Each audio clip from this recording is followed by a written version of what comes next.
What's up, Grumpy Daves? If you guys are drinking, let me just tell you right now, you better take care of your server tonight. It's kind of important to me. I spent many years being a server. I spent a lot of that time in a Mexican restaurant. Let me give you some advice when you go out to eat. Make sure you guys can pronounce the shit that's on the menu. It's kind of important, especially when it comes to the Mexican beers. It's Dos Equis, it's not Dos Equis. It's Negro Modelo, not Negros Modelo. That's extremely important if there's any black people sitting there. I had this one guy like, do you still sell Negros? I was like, no sir, that shit became illegal like 200 years ago. I could probably get you an Asian hooker. I know there's one working in the kitchen. It used to piss me off when tables would bitch at me about stuff that I had nothing to do with. One woman was like, do you guys have wet naps? I was like, man, we're a Mexican restaurant. There's nothing here that would require them. She's like, well, what kind of a restaurant is this? The kind that built sinks in the bathroom. Or did you just prefer I lick your fingers for you? The one thing that pissed me off most, though, is when they would ask you, like, personal questions. They wanted to get to know you. They're like, so are you working your way through college? I'm like, no, depression. Next year I'm tackling alcoholism. How's your drinks? Are they good? I'm going to go to the kitchen and check on your food and a reason to keep living.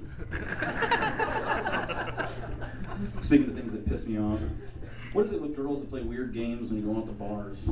I was out with my buddy Matt the other night. We walked up to these two girls, and one was pretty good looking. The other one had a 5th degree black belt in cock blocking expertise. They were like, we like to play, when we meet a guy, we like to call him by different names when we meet him. He's going to be Adam, you're going to be Simon. I was like, fine. Simon says, get the fuck away from me. Your friend's pretty hot, can I have her number? She was like, no, Simon didn't say. I was like, damn you and your ninja cock blocking expertise. Now that game just wouldn't work in reverse. There's no way that would work for guys. It's counterproductive of what we're trying to accomplish when we're out at a bar. Our games involve us getting laid.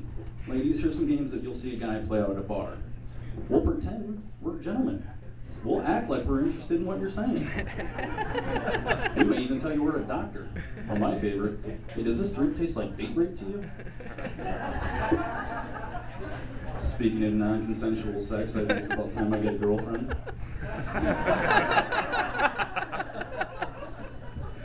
I like having a girlfriend, just not at Halloween. The last girl I dated, every year she wanted to do cutesies, couple costumes.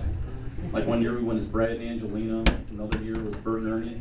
That year was weird. She didn't shave her eyebrow for a couple months leading up to it. She was Italian. She could grow hair. It was fucking gross. One year I got her to go as an egg. I went as a chicken. We got so drunk at this party. I had sex with her on the pool table in front of everyone. We finally solved that age-old question of who came first. It was the chicken. I know, shocker, right? Fuck. Here's something I was reading about the other day. It's pretty disturbing. High school kids are finding a new way to get drunk in school. It's called butt buzzing. Anyone familiar with this? Butt buzzing for me when I was in high school was a simple game. You farted in class and you blamed it on someone else. Nowadays, butt buzzing is when kids are taking tampons and soaking them in alcohol and then shoving them right up their ass to get drunk. You guys can fucking laugh because it's disgusting and it's gross and it's true. They're doing it because you can pass a breathalyzer with it and it gets you drunker faster when it's just up there.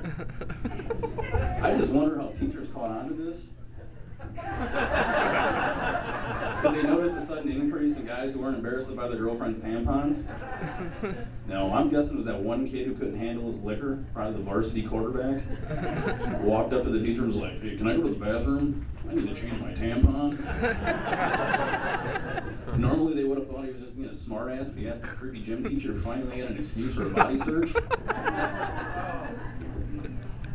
I'm just hoping this doesn't start catching on bars, selling them. Come on out Thursday, it's ladies' night, $2 butt bombs. The first 50 people through the door get a free rubber glove.